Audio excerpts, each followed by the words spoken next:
what was it, just a few days ago, you were like, you sent me a text message in the middle of the day with just an OJ Simpson picture. And you were like, dude, Dude, and I was yeah. at a photo shoot when I got it. It just it ties back to college. It ties back to when we met. I mean, it goes back, and I just realized there's so many ways that like that trial and stuff crossed paths in my life.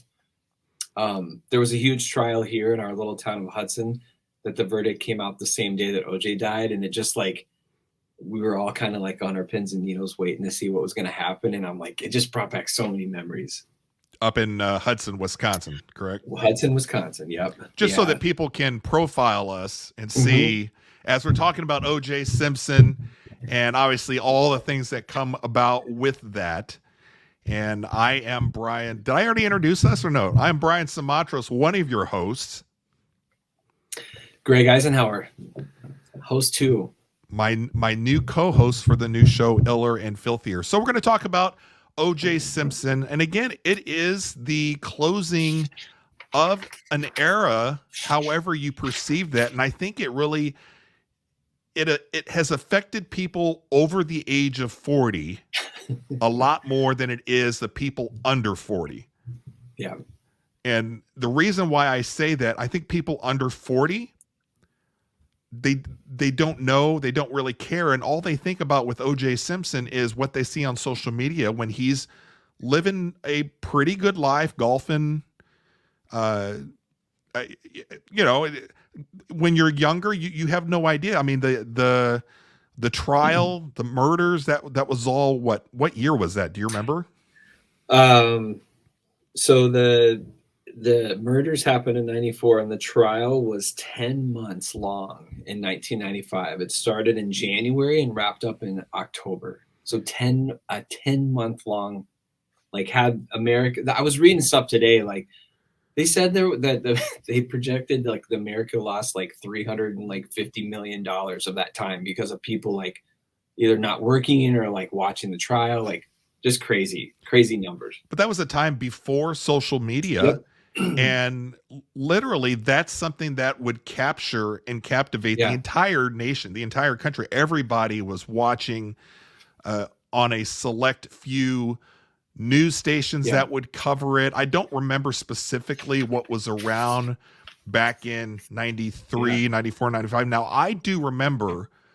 So let's kind of You want me to timestamp take you back? Yeah. where we were. So let's go back to the murder real Yeah. quick. And this isn't necessarily this isn't a crime podcast or anything like that. Oh, it's not? Fuck. Hold on, I gotta Although change my notes. I saw you had a ton of notes that you took for this Dude, show. yeah, yeah. But this was just a unique experience that kind of bookends with the death of OJ this past week, that Greg and I we were really in the same place Yeah. when this all kind of took place at the University of Missouri, when it Yeah. came to the verdict coming out. And I think we might have been actually in the same building Yeah. and not known about it. Yeah. But Yeah. what was the year that like the murder and then So the 95, Bronco chase? yeah, fall of 90. So the chase would have been 94. So let's go back. Let's start there. I think that's a good place to start, is like set the scene for people that don't know or don't know, like remember. But like you said, this is pre-social media. This was kind of the first time anybody cut to a live streaming. This was the first time you saw like cameras following an event. So it was June 17th, 1994. Arnold Palmer is playing the last round of the US Open. So that's important because, you know, he's obviously one of the most famous golfers ever, right? And him and OJ used to do commercials together. Let's back up even further. OJ at this time was like, I wrote down today, the closest thing I could think of was like The Rock or Peyton Manning. So he was in commercials, he was in movies, he was all over TV. He was doing football sideline broadcasting. He was in Naked Gun at the time, was one of the funniest movies in its era. So this guy was like out there. And again, I heard somebody say The Rock the other day as a good example of this guy that kind of crossed over from sports into movies. And so if you think about this, he was popular, right? And He then, was commercially yes, likable. yes, And let's just peel back just a little bit. As a black athlete, mm-hmm. Yeah, he was widespread all over. commercially Yeah, likable. yep. So him and Arnold Palmer were buddies. They used to do commercials together. So Arnold Palmer is playing his last round of the U.S. Open. The New York Rangers, this is all the same day, are in the Stanley Cup. They had won the Stanley Cup and they're doing their parade in New York. It's game 5 of the NBA Finals between the Rockets and Knicks. They went to split coverage. So it was the first time so the NBA Finals are on and they're showing the chase. And The King Bronco Griffey, chase on the highway in California. because Yep. that's where it starts. And King Griffey Jr. tied Babe Ruth for the most home runs before the age of 30. All of this happened on the same day. There's actually a documentary called 6/17/94 because of this. So all these things are happening, and they cut away. And I believe it was even Bob Costas is involved in this, but they cut away and they show this Bronco being chased by cops. And when we say chased, I believe they were going like 30 miles an hour. That's kind of the joke. And it's Al Cowlings, who Al Cowlings was OJ's best friend, Right. and was also a former football player, probably, less known, but at the time, he'd played in the league. He's driving the Bronco, and in the back, OJ's in the back, and Al Cowlings is talking to the police saying, I got OJ in the back. He wants to kill himself because he's the prime suspect of this horrible murder. I mean, it was so his wife, Nicole Brown Simpson, and Ron Goldman, who's a friend of hers. Right. I mean, brutal murder. Like, I mean, the whole thing of this is just awful. But so yeah, again, you're talking nobody'd seen this before. Live footage were and then you get into like the dynamics. How long did you live in LA, Brian? I was in LA until about 88. So you were 10-ish, or I was about 12. I was about 12 okay. or so when we moved from LA or whatever. So when this kicked off on TV and I'm watching this highway chase of a white Bronco on the freeway that we used to drive all the time, and I'm like, what the hell is going on? And everybody is watching, and like all the details that you're saying, and about Al Cowlings calling and talking to the police, all of that information is getting relayed somehow to the news people, who are then relaying it as they're talking over the helicopter footage. Yeah. Crazy. Yeah. I mean, there's there's scenes of the scenes you can find on the internet are just amazing. Like, I mean, there's 50 police cars behind him. They're all just, and this went on for a long time. I believe this chase, I mean, again, they were driving really slow. It went on for a long time, and all the news people picked it up. I mean, it was the first thing you heard is like, wow, OJ Simpson's, on a chase with the police. Basically what Al Cowlings was trying to do is, like he said, he wants to turn himself in safe. He was a little scared, obviously he was like freaked out by everything, and he was just trying to make sure OJ was going to be safe. And they, and stepping back even further, I mean, at this time, and again, I've watched a ton of documentaries on this that they're fantastic. Some of them are really good, but he was a very well-known person in like wherever he lived, which I think was like Beverly Hills, whatever, this nice, Brentwood. very white Brentwood part of LA. I mean, again, Brian and I aren't here to talk about, I mean, race is going to come up, but I mean, what we're saying is like, this was very well known, like white upscale area. And OJ had all white friends. I mean, those were just known things. I mean, and there's so there's certain cards we're going to have to put on the table. And again, we're not here to kind of forensic files the whole thing, but we're just kind of setting the table for why the OJ Simpson death and the end of this era and everything that OJ Simpson was responsible for kicking off down the road, whether it's the Kardashians and Bruce Jenner and all that stuff. Everything. Does this all come from this particular incident? Yeah. But race is a huge issue on this. Yeah. And the thing that you have to keep in mind here is prior to this happening, and Greg has kind of hinted at it as he's been talking and setting up like how commercially accessible and friendly OJ Simpson is. So that's kind of a dog whistle, right? You guys are knowing where I'm going with this. OJ Simpson wasn't part of this was explained to me several times by a lot of my friends back in the early 90s when we were trying to break down this whole thing. OJ Simpson had essentially turned his back on the black community. So his whole thing was, it was all, making a lot of money, famous athlete, and very much a lot of white friends. And the thing that kind of is wonky as the case goes on and as the verdict comes on is then all of a sudden you see a complete switcheroo of white people turning on him and then black people supporting him. Is during the chase, he's, like you said, they're going down LA highways, so 6 lanes of freeway blocked, white Bronco followed by 20 police cars. I can't find the picture. I had it saved. But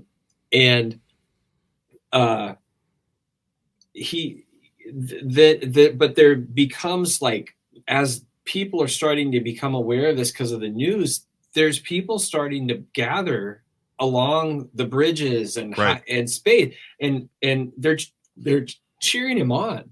Right. Because again, I mean, he's very popular at this time. Because you're coming on the backside of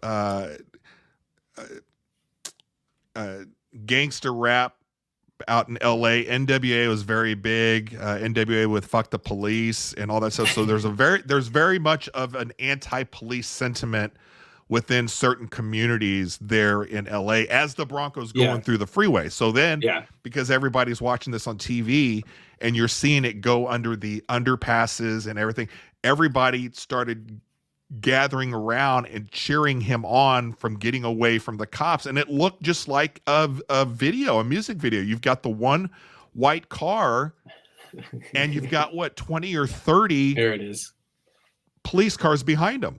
That's an NWA video right there. Yeah. Oops. Yeah, for sure. And to your point, where was the Rodney King in all of this? It was before this, right?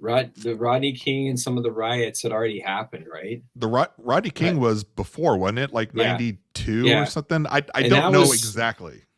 But that's what you have to understand with this trial is a lot of this.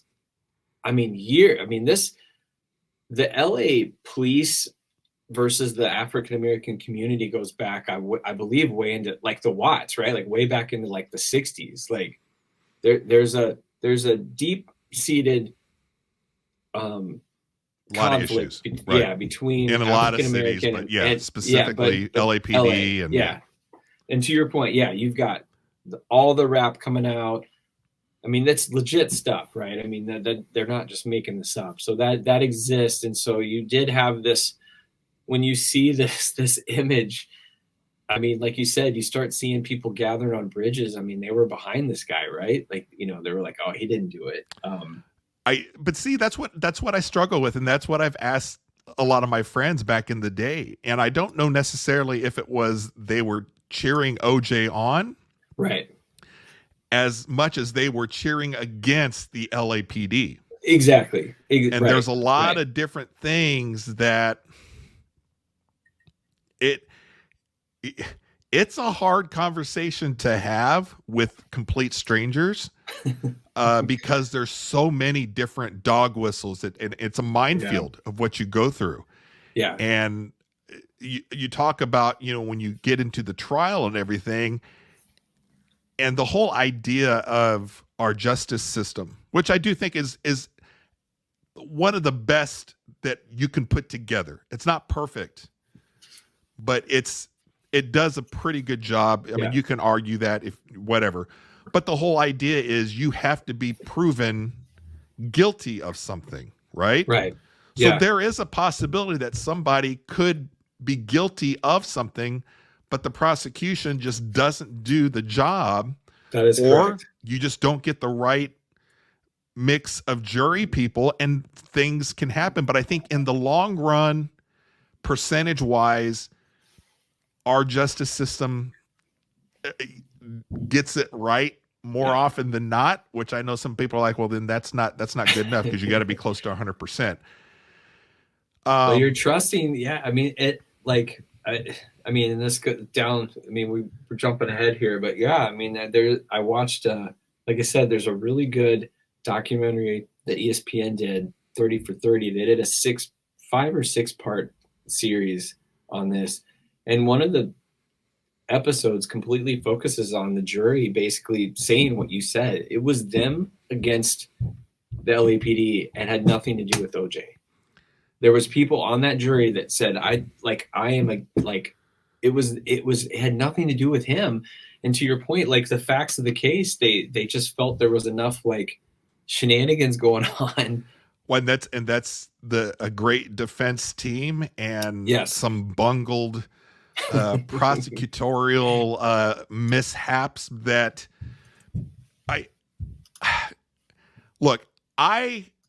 I think he's guilty. I think he had an involvement in it. I know I'm kind of dancing there. Do I think he's the actual one that killed him or not? I think he was involved. I don't know. I don't know all the details, and I've forgotten a lot of the details. Yeah. But again, we're not here we're not arguing the case. Yeah. It was the perfect storm of race entering into it and this distrust and hate of the LAPD and a justice system that isn't 100% to where it does give you, there's just some things that can happen within a trial to where, okay, you may have a dirty cop, a racist cop. What do you do? Who's a big part of the prosecution, and then they find out that he had some racist background. Prosecution, and then they find out that hold on. He had some racist. Yeah, it's if we step back to the very end of the chase. So the chase goes on for hours. Right. They end up back at OJ's house, and Al Cowlings, his buddy, had basically like convinced the police, hey, he's going to turn himself in. When he drove into his driveway, there were so many people outside, like hundreds lined up. I mean, it was like a parade. He drove it through, but the police, they'd worked out a deal with the police to turn himself in the back of his house. So, you could tell he had privileges, right? Like, I mean, they didn't. Well, as money affords. Yeah. Money affords you a certain privilege that most people don't. And that's, again, within the black community. And why is it different with OJ? It's because he had money.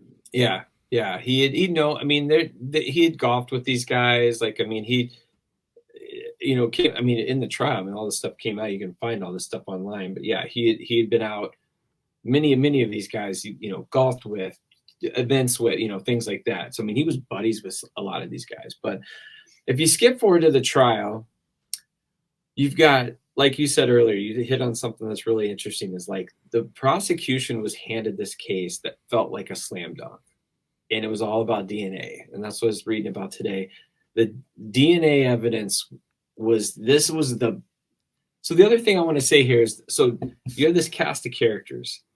this trial, Judge Ito, who became famous, and if you ever, and honestly, I got to say, Saturday Night Live during this era was on fire a lot because of this case. Because I mean, they had people playing OJ. They were just in heaven with like having so much content. Well, that and Norm Macdonald also just created some issues himself because he relentlessly went after OJ to the point to where Lorne Michaels was like, you need to knock it off. Yeah, exactly. But yeah, the DNA and all of that, this became Judge Ito decided to make this allow TV coverage. So again, going back to college, I watched this. Yep. I mean, it was like the first rendition of court TV or something, right. or Cops. I mean, like I said, this was like the beginning of what we now view as completely normal. Like how many you turn on the news now and there's 14 videos of cars, hey, check right. this car, watch, they flew off the, this was the start of this. This was a cooler version of soap opera. Yeah, it really was. You had, intrigue because you've got this famous person, and then you've got all this DNA. DNA. This is the first time they were talking about DNA, and one of the lawyers on his team was a DNA specialist. So the prosecution thought they had a slam dunk case, right? And then like you said, OJ hired the dream team of. They called them that, right? Didn't they call them They were the top attorneys. Ridiculous that anybody could get. And in the trial, they just picked apart everything the prosecution did, everything the police did, and it came down to almost stuff away. They took all the focus away from the case and just pointed at different directions. Pointed at different things. So which is what a defense attorney is supposed to do, right? And that's allowed within the justice system, the legal system that we have. And here we are again saying, there's many different outcomes. You can be innocent and found not guilty. You could be innocent and found guilty. You could be guilty and found guilty, or you could be guilty and found not guilty. So like you mentioned something earlier, let's go through the dream team, because this cast of characters that we're showing here, right? You've got, this became like, they became characters. Like people were playing them on Saturday Night Live. Like, you have characters starting with Robert Kardashian, the start of the Kardashian empire. Kris Jenner, who's not on here. He's not on the picture. Yeah. Yeah. Kris Jenner was Nicole's best friend. So you're talking Robert Kardashian was OJ's best man when he married Nicole. So you've got already the Kardashians are, I think, only known because of this. To your point earlier, Brian, is like, I don't know, do they become who they are if their name's not out there? The genesis of where they're at now is from this trial. Yeah, because he was on the case. You got F. Lee Bailey, who was this old crotchety. He's not on this picture either, but he was an old, guy that had been in lots of trials. Johnny Cochran. They brought Johnny in. Johnny became the main guy, and he had all these goofy catchphrases. Marsha Clark, I mean, people were giving her shit about her hair so much that she showed up with a new hairdo halfway through the trial because people were commenting. It's almost like it was almost like social media before it existed. Like in today's work, they would, can you imagine it today? Like if this happened. Well, but it's everything that we saw that unfolded there and all the side stories have come up in every other high profile case since then.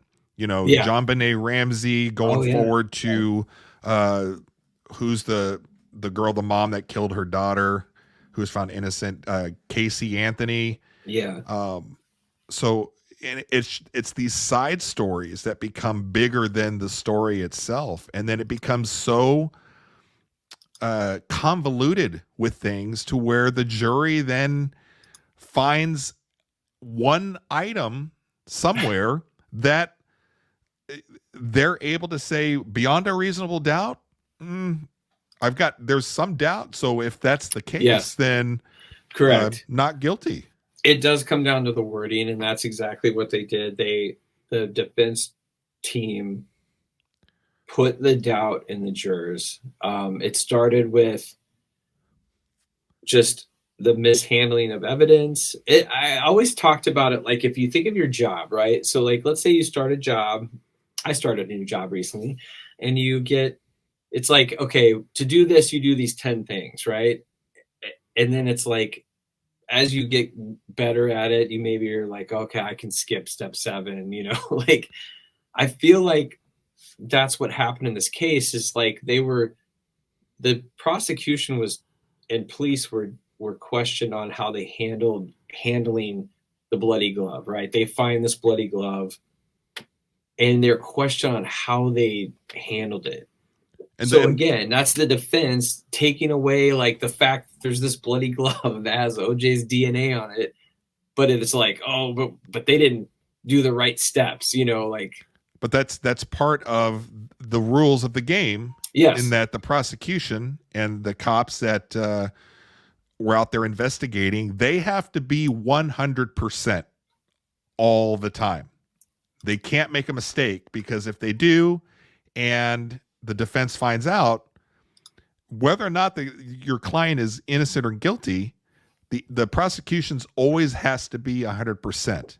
Yeah. So then that's where you're like, well, if you're on the prosecution side of things, or you're a cop or something, somebody's guilty, let's say, that's where you start getting into some gray areas of, well, I know he's guilty. Is there something that you can kind of tip the scale or something? I'm not saying that's right or wrong. I'm just saying that happens. The gray area happens. Yeah. And the first thing, going back to what you had hinted before and where it started to fall apart, was Mark Furman. On that picture that you had was the lead cop there, the lead detective, whatever. He's the one that found the glove at OJ. So there was, so some of you, if you don't know the story, they found like a hat, a glove, there was blood on the Bronco. I mean, there's just everything pointing, but yeah, Mark Furman is the one who found some of this evidence back at OJ's house. And it just so happened he's a white supremacist. So there you go. So there it could be OJ Simpson's guilty. He did it. And Mark Furman is a white supremacist. But was doing it. Yeah. Or it could be enough doubt that, well, if there's a white supremacist that was the first person there that would plant a glove. So therefore, everything that the prosecution, see, this is where there was so much that went wrong for the prosecution, and why people are like, a lot of people are like, well, how could OJ be found not guilty? But I think, and you tell me, you haven't said yet, I think he's guilty and responsible. And I guess that's more of the civil trial later on that he was found guilty of, that he was responsible for their deaths. Yeah. But on the criminal side of things, he was found not guilty. What do you think? I agree. I think for years I've assumed he was guilty. I think he got off on, to your point, like we said, the shadow of a doubt. The defense created the shadow of the doubt and made the jury question that he did it. I mean, even to this day, I think there's still, even today, I read something about Nicole's best friend, Faye Dunaway, I think. Was it Faye Resnick? She posed for Playboy? Yeah. So she had a crazy drug problem, went to rehab 3 days before the murder.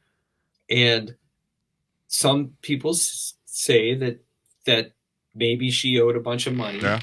And that this maybe Colombian hitman came in and did this, and the cutting of the neck was like a signal. And I was just telling Rachel earlier, I'm like, maybe that's true. Maybe it was, and they set him up. Maybe they were like, oh, this will be so easy. We just make it look like OJ did it. Because we should also say, like, OJ, one of the factors in this case is that they had some domestic disputes. All the time. She was calling 911 all the time. He had beat her before. So He's not a good guy. Regardless of guilty or not guilty, he's not a good dude. There's pictures of her all beat up. And sure, there's two sides to every story. But yeah, the cops knew this was a common thing and it happened more than once. So that's a part of this story, is that there was domestic past.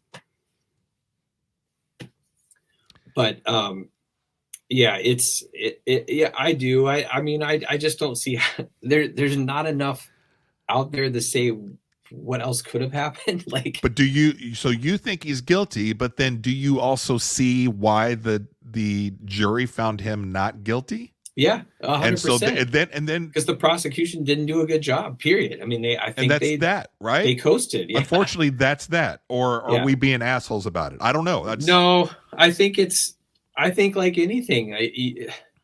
Again, going back to some documentaries I've watched, one of the things they talked about is in this Brentwood area, you're talking about this prosecution team wasn't equipped and ready for a case like this. Like, they're saving cats and trees, and now you've got a double murder. You know what I mean? Like, they were outmatched by a superstar. I mean, it's like Mizzou basketball taking on like the dream team. Like, you know, like, I mean, it's like that. I mean, they were overmatched. And you're seeing like the picture you have up right here with the gloves, and I think that's probably the most iconic thing coming out of the case is the gloves and if it doesn't, what's the famous phrase? If it doesn't fit, you must acquit.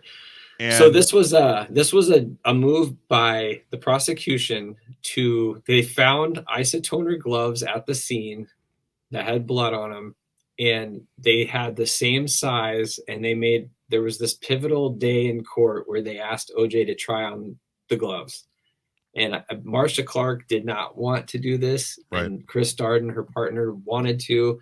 It was a total backfire because, first of all, I mean, OJ's an actor, right? Like, he's in movies, so he's all like, "Oh, these don't fit." Like, he pretended like they were super tight, and he had gloves on underneath. Yes, yeah. And then it was later found out that his attorneys later told that they told him not to take his arthritis medicine so that his hands would swell up, which is brilliant. Classic on the defensive side of things, right? And that's why they make a ton of money.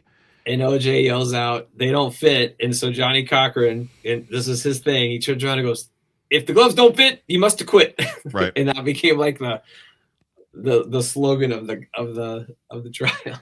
And that, I think, is the iconic thing that came out of the trial. And I mean, just absolutely just awful for Nicole Simpson and Ron Goldman. Yeah. And their family, the Goldmans became part of this crew too. Like these people, like the dad and his wife, you know, Ron Goldman, who's Nicole's best friend, who is this really handsome model looking guy, you know, looked a little bit like Brian and I, but just more handsome. You know, his family was there, and his dad, they would be crying every day. You know, they never ended up really getting justice other than the civil trial where they got some money from it. But to think that we can read into so many different things on this, and this could be like a 7-hour podcast, and we probably have like 10 minutes left, and then we're going to do I think we should go for the 7 hours. But it's one of those things where, okay, even if you're OJ, and let's say he didn't do it and he's completely innocent, the fact that this happened and he lives the rest of his life just like, man, I guess we'll never know. We'll never know. So one of their kids. Yeah, he's got several kids. Because that's what that came up earlier. Is his oldest son was actually considered a suspect for a bit. Yeah, that was floated out there too. That his older son is the one that did it. OJ's covering for him. Yeah, which so it's crazy. So the other thing I can't go through this podcast without mentioning Kato Kalin. And I don't know if we have a picture of him, but he was legendary too. He was staying in OJ's house the night of the murders, so he was obviously questioned. Right. He's this stoner looking, long blonde hair, like actor guy. Right. And again, I talk about this because this story has circled through my life. So his name was Kato Kalin. He became famous. He's got he's a he does like radio shows and stuff still. He's only famous because of this. But he testified because, do we have a picture of him? I'm sure we can find one or pull it up. He's only famous because he was OJ's house guest. He lived in OJ's house and he heard noises that night. And where he heard noises behind the wall where he was staying is where they found the bloody glove. Right. So it's all tied together. But when I lived in Florida, after my wife and I split up, that's another podcast. We can do that another time. That's a whole nother podcast. If my kids are listening, yeah, I'm sorry if you don't know that story, but they do. So I lived with this dude who bought a house, and all the guys that we ran around with called me Kato. So my nickname was Kato for like 3 years. I can kind of see, which is hilarious because I was the house guest. Like, well, it's interesting that I found the picture of Kato. So it's my guy. It's interesting that you said that, and this ties into when you texted me when he died that day, and I was at a photo shoot, and I was shooting. Because Brian's not a model; he's a photographer. No, I'm behind the other side of the camera, but I was shooting some young ladies that were in their early 20s, let's say. So when this broke, I was getting all my gear set up, and they were talking about, OJ Simpson. And of course they're like, well, what did he used to do? What was this and that? So again, this is why I said that it's an end of an era for people 40 and over, but people 40 and under, they don't really understand. And so when they were talking, the one girl who brought the information that OJ Simpson had died had mentioned that OJ killed his wife and that pool guy. And so they're mixing up Ron Goldman with Kato Kalin. Kato was awesome. So let's talk about real briefly the verdict. Yeah. That's the big thing here that brings you and I kind of together. So the verdict when it happened was what year? October 95. And where exactly were you when the verdict was being read? Do you remember? I was in an alley in Columbia, and I'm smoking this oh no, you didn't mean like specifically, like no, I'm just kidding. So I remember being on campus. To your point, I was at the bookstore, the Student Union bookstore. The Student Union. And again, this is pre-social media, cell phone stuff. So like everybody had gathered, and there was this big gathering, and it was probably the first time I felt like a racial tension. Yeah. I mean, there was, that's the thing about college. I mean, you got everybody there, right? And so like everybody, and a lot of times that's the first experience a lot of people have of seeing other different people nationality. Than what they grew up with. For sure. 100%. And I was at the Student Union also. I was there. We didn't know, I think, of each other yet, but we were both in that same room. Yeah, it must have been in the afternoon, and it was in between classes or something. But we all piled in. There was a lot of people. I don't know how many, but it was pretty. I feel like it was shoulder to shoulder. Oh, it was packed, and they rolled out the TV. It was like a 32-inch TV on a cart. With 32 inches deep also, for those of you that don't remember flat screens. And if you remember, Greg, it was one side of the Student Union. All the black people were on one side and all the white people were on the other side. Yeah, it was, like I said, it was interesting. And then like they read the verdict and said he was not guilty. And like you just heard a lot of cheers and you heard a lot of people go like sigh. And like it was like, oh, I can't believe it. Yeah. It was crazy. Like, I mean, it was so the funny part is my buddy Pete, you remember Pete, my roommate Pete. So Pete and I, to this day, this goes back to 95. To this day, we still joke about this. When we were walking together, we left the Student Union, went towards the library, and there was can't remember what the building is right there. But this big African-American dude just blows the door open. And he's like, OJ's free. Just yells it. across. And Pete and I just bust out laughing. I don't know why it was so funny, but to this, I mean, for 20 years, we've joked, we've always said OJ free to each other just because of the way he said it. So when he died a couple days ago, we both text each other that. I said, OJ's finally free. What the guys I used to play basketball with, and I asked them, the 7-foot twins, not the Haley twins. I would ask them because I'm always I always like to ask the questions that people are kind of awkward to ask, and I was fortunate that I could bounce around different groupings of people or whatever. Sometimes people don't quite know what I am, so I can fit in with people that look like Greg, or sometimes I'm fit in with people that don't speak English or whatever, and I'd love it. Do you have the Kool-Aid jersey at that time? But what was told to me was it didn't matter whether he was innocent or guilty. That was a win for black people. Yeah. And I'm like, and I would say, but does it? Of all the cases that you could stick your feather in and be like, that's the one. You pick this You're one? picking this one to rally behind. Yeah. And the odd thing is, even after that, going on up until recently, I don't know anybody, white or black, that they're like, oh, OJ is innocent. Right. Yeah. I watched a Steve Harvey thing the other day talking about it. It was an old comedy bit, stand up, of him just being like, he did it. It was just a funny bit. So this would have been, so that happened in what do we say, 95. So in 2004-ish, 2003, 2004, I'm in Las Vegas. My buddy Steve Moberly, shout out Steve. We're in the top of the Ghost Bar in the Palms, having a fun night, me and some buddies.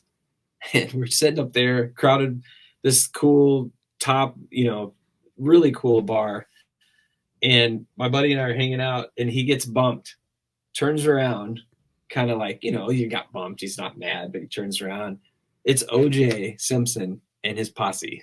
Really? And he's not very tall, first of all. What wasn't it in Vegas where OJ got arrested for stealing his Heisman stuff back? Yeah, he was trying to. After that, once he got acquitted, dude, he just lived his life. I saw. Yeah, the documentaries are hilarious. They're like, he's at the gas station talking to his white friends, like, "Hey, what's up, man?" And they're just like, don't want anything to do with it. I mean, the last 10 years, he's on, I don't know if it's TikTok or Twitter, and he's on hey, I'm getting ready for a big Super Bowl party. Having a good time. Hope you all are well. I mean, and I think over time, people just don't care. Yeah. And it's just unfortunate that the families of Ron Goldman and, what's his wife's name? Nicole Brown Simpson. Nicole Brown Simpson and her family. It's just like it I don't know. But again, to wrap all this up, and then we'll get into our new segment. I without this trial and without OJ and all this stuff going on, you don't get the Kardashians. You don't get the Kim Kardashian video. That would suck. So funny enough, there is a picture of Kim when she's born that I heard people say looks exactly like OJ, because there was rumors that like OJ and Chris had like a thing. Of Chloe, not Kim. Oh, is it? Okay. I'm not good with names. Okay, Chloe's the one that people always say looks kind of like OJ, and she addressed, not that I'm a Kardashian person. Oh, whatever. But I've seen enough clips, and I saw the one where she addressed that, and I think she was kind of pissed about people assuming that she had features more of OJ than anything else. And then they talked about like they did a 23andMe DNA like within the family. I mean, that could all be bullshit too. Yeah. But so many things have come about because of this. Yeah. And I'd like to wrap up with this. As a Chiefs fan, like, nobody likes the Bills. So I just want to I'm just going to read this. So, reminder, the Buffalo Bills barely lost a game in 1970 by missing on a bad pass for a touchdown. The loss allowed them to get the first pick in the draft, where they took OJ Simpson. OJ lived in Buffalo, where he met his wife, Nicole, and then allegedly killed her. He then hired Robert Kardashian to be his lawyer. They won the case, making Kardashian somewhat famous. Then Kim drops the sex tape and becomes famous. So basically, the 1970 Buffalo Bills are the reason we have to deal with the Kardashians today. Because if they would have won the game, they wouldn't have had the pick that took OJ. So he would have never met Nicole, thus had never had a chance to kill her, preventing the entire Kardashian family from ever being a silver of a subject in modern culture. Damn you, Buffalo Bills. That was from my friend Scott. Classic. That's yeah, it's just funny, the whole butterfly effect, right? You just don't know what changes or whatnot. But I mean, interesting take, and that's kind of why Greg and I wanted to talk about the OJ Simpson thing, not because, again, I mean, we kind of got into some of the details of the forensics and the case and stuff like that, but more just to kind of set up just the whole story of this. And it was just funny that when that verdict was read, Greg and I, who didn't know each other right at the time, we were in the exact same room, experienced the exact same thing. And now it's all done. Yeah. Now, unfortunately, fortunately or unfortunately, it's all done. He's dead, and we'll probably never know. So you want to do Did he write a book? The If I Did It book? He had the book and that TV special. This is the last thing I'm going to say about him. Yeah. Like, dude, when you like get off of double murder by like some clauses, like you just go to Mexico and like disappear. Like, you don't taunt us with these books and like, if I had done he needed the money, and he's a right. celebrity whore. Yeah. He's used to people liking him being in front of the camera, and he can't help himself. Yeah. I hear you. So, anyways, one of the reasons we wanted to talk about it is like it just makes me think of Mizzou. I mean, that's where we met. It does. Yeah, ironically, it all circles sadly back. Enough. Yeah. To when Brian and I were on a rollerblading skate team and stuff. It just like we have a lot of memories that we can get into. We might do that one day, like all the secrets of Mizzou that nobody knows about. That I think a lot of people will not want us to say, but.